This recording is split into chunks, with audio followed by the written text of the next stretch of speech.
Saya namanya Pak Poniman, anaknya Mbok Marto yang kelima.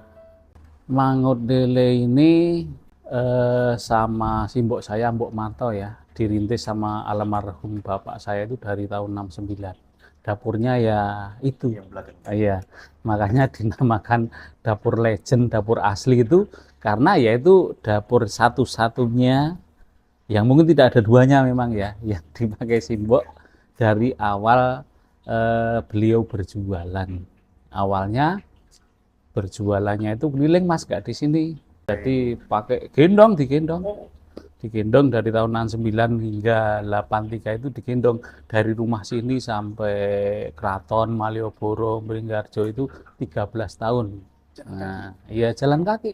Seiring dengan berjalannya waktu ya mungkin karena yang namanya makanan enak itu ya mesti disukai banyak orang, artinya dalam hal ini customer ya mas ya. Nah itu semakin lama kan Simbok semakin banyak penggemarnya di daerah kota. Nah semakin lama kan semakin selatan habis, semakin selatan habis.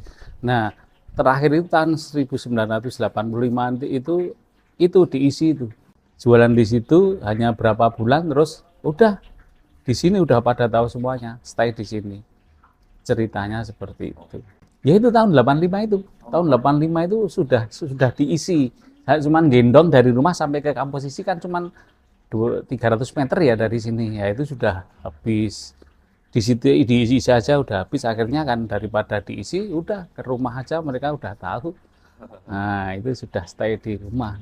Saya kira simbol itu bisa disebut marketing natural ya. Nah, marketing natural yang memang dengan otodidak dia itu jualan yang tiap hari saya sampaikan tadi seiring dengan berjalannya itu semakin lama orang semakin tahu kenal ya kan dari misalnya ini dari Keraton itu udah habis kemudian keliling sampai Gading udah habis sampai Kerapiak sudah habis akhirnya sampai isi aja udah dikeroyok. Nah, kenapa sudah habis makin habis karena semakin banyak pelanggannya semakin mencari kan dia kepingin cepet-cepet nah, akhirnya habis itu yang namanya natural kan gitu marketing asli tulennya seperti itu dulu itu malah mangut lele itu cuman untuk apa ya nggak pokok ya karena mangut lele itu dulu kan didapat dari bukan seperti sekarang mangut lele dulu itu lelenya lele lokal nah lele lokal itu hasil dari bapak saya kalau kadang-kadang ke sawah itu atau ke sungai itu dapat lele lokal baru dijual. Nah, ternyata ya rasa dari mangut lele itu karena lain dari yang lain terutama ditonjolkan karena diasapi ya mas ya ternyata disukai banyak orang akhirnya terus sama si mbok saya sama mbok Marto dikembangkan sampai-sampai ada mangut ada lele dumbo itu kan nah lele dumbo itu akhirnya dimasak seperti saat memasak lele lokal akhirnya diterima masyarakat juga sampai sekarang. Nah itu kalau saya anggap ya karena simbok saya dan bapak saya itu orang desa sepeda aja nggak punya ya kan apalagi TV saat itu loh tahun 70-an ya mas ya apalagi TV sepeda motor radio aja nggak punya terus dapat informasi dari mana ya kan makanya saya menganggap bahwa mangut lele yang kita tampilkan di sini adalah benar-benar hasil ya original dari simbok saya ya mungkin ya sedikit banyak dengar ya kalau mangut lele itu pedas seperti ini tapi sama simbok kan ngeracik sendiri itu ya sampai sekarang mungkin sudah dimodifikasi ya sama anak-anak sama termasuk saya itu modifikasinya apa kalau dulu belum ada apa itu TRC itu ya TRC belum ada kemudian ya pete cuma sedikit dulu ya, ya sekarang pete kemudian ditambahi dengan bumbu-bumbu pendukung rempah-rempah itu kayak jahe sunti ya itu kan sekarang dimodifikasi ditambah itu ternyata semakin enak sebenarnya itu yang namanya mangut itu adalah nama masakan, bentuk masakan. Nah, tergantung nanti yang mau dimangut apa. Mangut lele bisa, mangut ikan kepala manyung bisa ya, seperti yang di Semarang, pati itu kan kepala manyung bahan dasarnya. Nah, di sini kebetulan ya di Bantul itu yang ada ya lele, ya, makanya mangut lele. Tapi dari itu saya sampaikan tadi, kata-kata mangut itu memang dari ciri khas makanan Jawa Tengah Jogja. Nah, itu Jawa Tengah Jogja mangut itu. Sudah pasti itu ya. Iya pasti. Dulu saat masih Simbok itu sehat ya, belum saya teruskan. Ini saya kan generasi kedua ini. Sebelum saya meneruskan itu Simbok itu kan yang ada di dapur itu ya sekitar tahun berapa ya Mas? Tahun belum lama lah, 2017 lah. Simbok itu saat itu hanya tersedia mangut lele, gudeg, krecek, opor tahu tempe, dan opor daging ayam kampung. Nah, belum ada yang seperti sekarang. Ya, sekarang mulai dari tahun 2020 lah, ya. Itu tambahannya ada ayam kampung bacem, kemudian puyuh bacem, kemudian ada lalapan. Nah, lalapan dulu kan belum ada. Nah, terus ada ini oseng daun pepaya. Nah, sate-satean ya. Itu ada sate keong, sate telur puyuh, sate kulit, sate brutu, sate bakso. Nah, sate aja ada 5. Sekarang saya tambahi ludes terus tiap hari itu. Terus kemudian yang lainnya itu 2022 itu saya tambahi lagi mangutnya. Saya tambahi mangut apa? Saya tambahi bahan dasarnya kepala manyung, ikan pari sama belut, sama nila biasanya. Tapi nila saya lihat trennya nggak ada yang kurang-kurang lah. Ya ada tapi kurang. Yang banter malah ikan kepala manyung sama pari. Belut juga banter. Tapi saat ini kemarau ini belut susah. Sudah cari, katakanlah supplier saya itu dari Kalimantan juga ya. Itu kalau belut itu yang saya cari kan sekilo isi 3 Mas. Buat tadi ya jempol-jempol sekilo Mas itu. Kalau nggak segitu nanti diasapin habis dagingnya itu. Kalau ngomong-ngomong soal supplier nih, Pak, lele kan menu utama. Berapa ekor biasanya untuk menghabiskan dalam waktu 1 hari atau berapa kilo? Oh, jadi Atau punya peternakan lele sendiri? enggak. Jadi kita memanfaatkan juga apa bagi-bagi rezeki sama tetangga. Jadi dari dulu itu Simbok itu pokoknya minta sama tetangga untuk mensuplai kami. Monggo mau cari di mana-mana, yang penting setiap saat saya membutuhkan, setiap saat kami membutuhkan, lelenya ada. Saya enggak banyak yang nawari harganya lebih murah Mas. Lebih murah katakanlah lot 3.000, 4.000 dari suppliernya langsung, tapi saya nggak mau. Saya pengennya ya biar tetangganya ikut ke penjokan rezeki lah. Gitu. Ya, yang penting saya setiap minta jam berapapun saya harus disediakan. Siap. Nah, sampai saat ini berjalan bagus, berjalan lancar, saya tidak pernah kekurangan lele. Berapa kilo biasanya? Sehari saya rata-rata ya Mas ya, rata-rata ya 40-50 kilo rata-rata per hari biasa. Kalau Sabtu dan Minggu ya 75, 80 isi 7. Untuk menghasilkan apa kadar air sekitar 15-20% itu perlu 1 jam Mas minimal. Minimal 1 jam itu. Untuk ngasapi, untuk agak kering ya kadar airnya sekitar 15-20% lah. Itu nanti kalau terlalu kering ya nggak enak. Kalau nggak kering nanti kalau dimasak juga kurang enak juga. Jadi sekitar itu. Udah standar, dia udah hafal dia. Udah melihat gitu aja ini sudah. Kalau saya lihat itu ya, Masnya tanya kenangan ya. Kenangan itu yang namanya orang jualan. Orang jualan itu kan wong gogoh-gogoh istilahnya Mas. Ya, kadang-kadang ya pas momen-momen tertentu aja, misalnya pas Idul Adha. Kok kita memaksakan jualan? Ayo wong wae kabeh sudah punya lauk ya toh. Ya tetap enggak, ya ada 1-2 karena semua di Indonesia ini kan tidak semua orang Muslim ya, 1-2 itu ada. Tapi untuk tempat warungnya Mbok Marto ini, begitu asal kita buka gitu, saya kira belum ada kok yong itu, enggak ada. Paling lele terjual minimal ya 2 kilo itu pasti lah. pasti laku. Karyawan kita itu ada 13, termasuk tukang parkir ya. Ada 13, diutamakan itu cucu-cucunya Mbok Marto sama kanan kirinya sini. Dan saudaranya, intinya cuman anak cucu sama kanan kiri sini aja, enggak ada ambil yang lain. Saya kebetulan, ya saya bisa menilai orang ya, kebetulan saya salah satu anaknya Simbok yang pernah bekerja di Danamon 29 tahun Mas saya. Saat terakhir saya mengajukan pensiun dini itu saya kepala cabang Jogja. Itu saya melihatnya Simbok. Jadi kenapa saya bisa menilai apa yang dilakukan Simbok? Karena saya sekolah di Danamon juga ya, termasuk interview dan lain-lain, membaca karakter orang gitu saya hafal. Nah, Simbok itu orangnya pertama disiplin. Dulu saya kecil itu ya kalau ada karyawan datang terlambat itu suruh pulang, kalau suruh pulang ya akhirnya meskipun nanti dia ajak kesini lagi ya wis disusul, tapi untuk ya shock terapi katanya ya, nah itu pasti suruh pulang unak-unaknya dulu ya, itu muni-muninya ya orang nggak sekolahan ya pokoknya, tapi nandes gitu loh, nandes memberikan pembelajaran jeneng bayar uang itu jangan tiap hari terlambat. Nah, itu satu.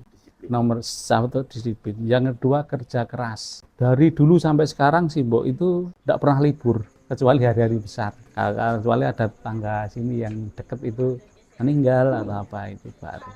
Wah itu semangatnya, spiritnya maksudnya ya kan. Itu dua itu aja udah saya kira udah mendidik kita ya. Orangnya disiplin, kemudian kerja keras. Pertimbangannya gampang Mas, pertimbangannya. Ya, kenapa sih kita di sini aja laris kok cari tempat-tempat yang lain. Simbok mendidik wis golek rezeki rasa ngoyo-ngoyo gitu. Wis nang kene wae, ora ya ono sing tuku. Sing penting dijaga kualitas. Nah, kualitas dijaga itu otomatis dia akan meningkatkan kuantitas. Saya yakin juga itu. Kita sudah, katakanlah saya dan istri itu sudah mengcoach ya sama teman-teman di sini, terutama juru masaknya. Kan kita ada beberapa divisi ya. Kalau perbankan divisi bisnis, divisi resiko, divisi marketing gitu. Nah, ini divisi operasional lah. Sini yang divisi operasional sudah kita wanti-wanti. Yang namanya apa, bumbu itu sudah harus standar. Standar itu artinya ya teman-teman harus belajar nek lele semene, terus tingkat kepedesannya semene, bumbune leng nyemplungke kudu semene. Ya itu sudah mereka sudah hafal dari dulu sampai sekarang. Alhamdulillah mereka itu istilahnya kayak robot juga ya Mas, saya kayak robot. Diperintahkan gini, oh gini terus. Saya alhamdulillah ya. Artinya kalau dia itu katakanlah ada yang tidak seperti robot, nanti malah saya kadang-kadang repot, ada yang wah ini tak tambahin ini, iki tak kurangannya repot. Nah, bisa nanti terjadi apa yang sampean sampaikan, bisa rasanya amburadul. Nah ini kebetulan seperti robot, jadi udah pokoknya patok bangkrong seperti ini. Ya standar itu sudah kita ajarkan, jadi nggak akan meleset semuanya. Momen yang membuat kita itu low season ya namanya, itu waktu kemarin COVID. Kalau selain COVID kayaknya tidak ada ya, meskipun ada gonjangan politik yang namanya orang mesti makan, mesti sini ya. Tapi kalau kemarin yang namanya apa COVID itu sudah ada dicegati itu wes ya ditutup semuanya. Itu saya kelabaan bener itu. Kelabaan bener. Gimana Bapak Nah, memberikan solusi gitu? nah itu cerdas pertanyaan sampean itu ya. Jadi waktu itu saya itu kebetulan pas mengajukan pensiun dini dari Danamon. Saya beranikan diri untuk mengelola sini.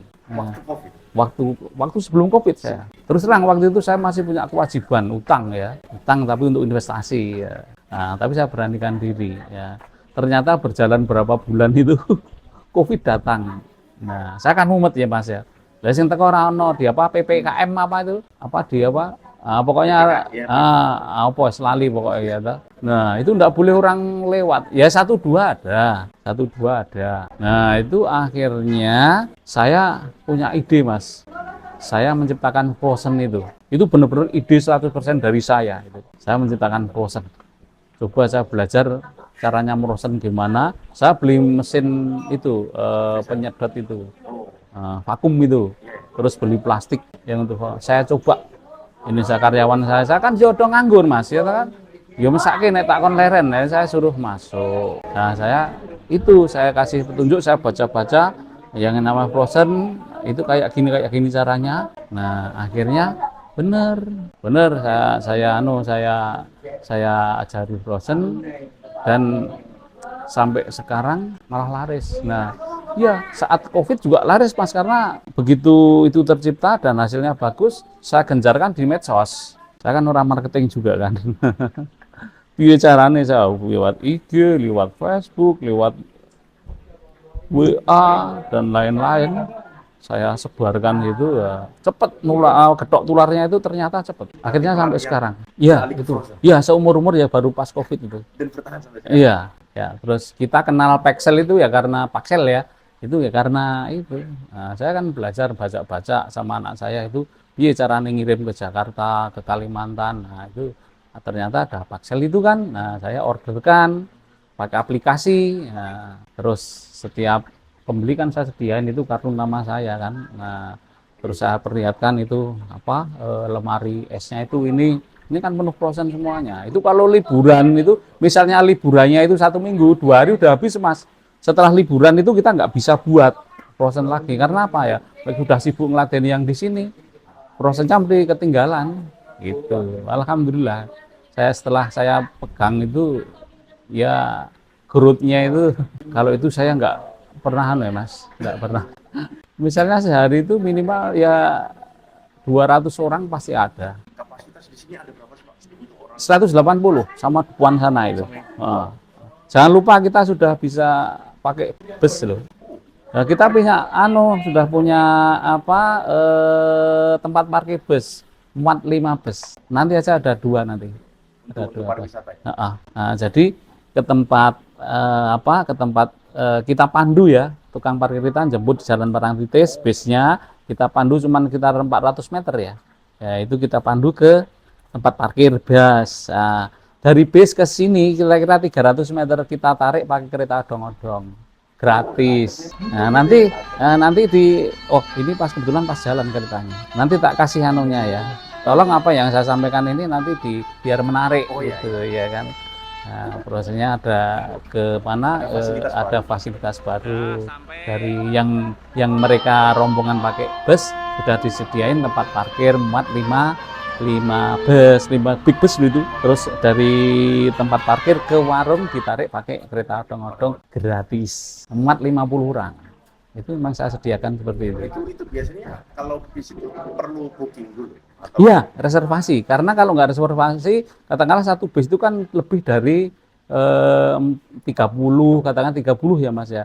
Itu nanti kalau nggak reservasi dulu nggak bisa satu ruangan. Nah, kalau reservasi dulu kan bisa satu ruangan. Begitu nanti jam berapa mau ke sini, 30 menit sebelumnya biasa komunikasi sama saya, terus saya tutup, saya blokir satu ruangan tertentu yang berkapasitas sesuai mereka yang datang. Wah ini pertanyaannya kayak Chef Renata ya, ini nanti kebutuhan ini nanti pajak sama saya ini. Tidak.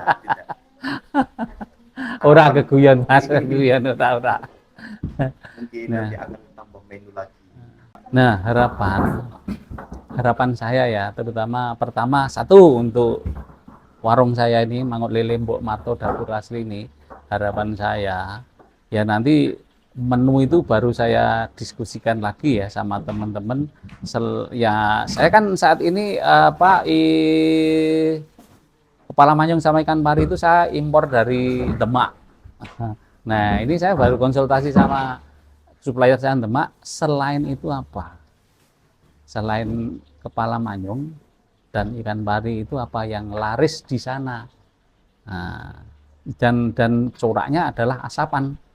Nah, saya pengennya yang asapan. Nah, ini saya kemarin ditawari daging ikan manyung. Saat ini kan baru kepalanya. Nah, besok dagingnya. Itu satu. Yang kedua, ya saya kira makanan-makanan khas Jogja di sini sudah komplit ya. sudah terwakili semuanya. Dari gudeg ada, hanya gudeg kami itu tidak manis sekali, Mas. Ya memang kita buat beda. Ya kita buat beda. Kan Jogja itu sudah terkenal manisnya. Ya wis nggonku rasa manis lah apa-apa biasa-biasa wae. Rasa manis ya.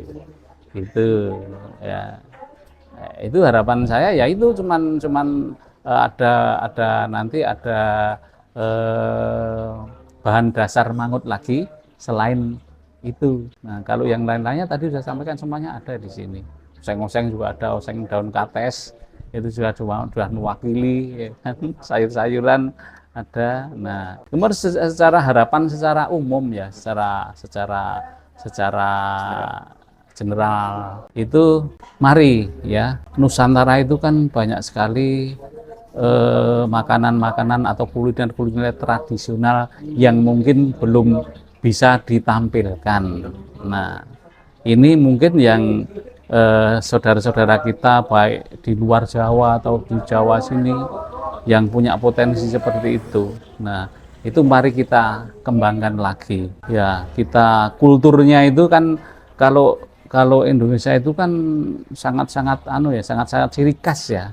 Nah, dari ciri khasan itu, nah seperti kita ini ya, seperti di sini yang kita tampilkan adalah asapan. Meskipun di sana ada namanya sale atau apa itu di Malaysia. nah itu kan hanya cara menyajikannya itu mungkin belum pas ya, belum anu. Yang kedua masalah pemasaran mungkin belum anu ya Mas ya, belum ya. Jadi salah satu kendalanya mungkin ya pemasarannya tadi. Kalau di sini kan diwakili simbok saya dulu secara natural gendong tadi. Nah, tapi kan kita juga tidak boleh menyerah begitu saja. Saya kira potensinya ada, makanya harapan saya yang merasa punya potensi untuk dikembangkan, apakah itu pecel, ya kalau di mana di Jakarta ya ketoprak, tapi ketoprak nanti divariasi pakai apa yang kira-kira bisa membuat atau memanjakan lidah orang banyak kan bisa juga kayak gitu. Nah, harapannya seperti itu Mas. Karena sampai kapanpun orang hidup pasti makan. Nah, orang bilang katanya zaman susah kadang-kadang saya cok bel gitu Mas. Nyatanya orang jajan di sini banyak sekali orang jajan di sini kok katanya susah gitu. Saya lihat dari kalangan kadang-kadang dari kalangan mahasiswa. Nah itu Mas, saya masih ada harapan lagi untuk dapur sini. Saya akan menggait bagaimana caranya nanti memisahkan katakanlah dari kalangan mahasiswa. Ya. Dan satu lagi, saya kepengennya mendunia ini Mas, mendunia. Saya target saya itu 2035 itu anak-anak saya sudah menikmati nanti di sini penuh turis Mas. Jadi yang dipenuhi turis itu tidak hanya yang yang diskotik aja. Yang kadarnya berapa persen gitu. Di sini yang kadarnya berapa persen adalah tingkat kepedesannya aja. Ya. Nah, nanti saya akan itu bicarane, saya akan sampai sekarang kan sudah banyak londo-londo sini udah banyak. Singapura itu banyak sekali Mas. Harapan yang terakhir itu Mas. Jogja ini kan salah satu ikon kebudayaan, ikon tempat melancong. Baik itu turis lokal maupun turis asing ya. Nah, jadi dari dulu saya udah bilang ya di IG saya ya bahwa pelancong-pelancong yang ke Jogja kalau belum mampir ke dapur legendnya Mbok Marto itu namanya belum ke Jogja. Namanya baru setengah ke Jogja, belum full. Tapi kalau sudah menikmati pedesnya mangutnya Mbok Marto ya itu namanya baru ke Jogja. Ya kesannya saya bangga ya ditamui salah satu YouTuber dari Kuala Lumpur. Nah, ini luar biasa juga. Nah, ini salah satu momen yang harus saya manfaatkan.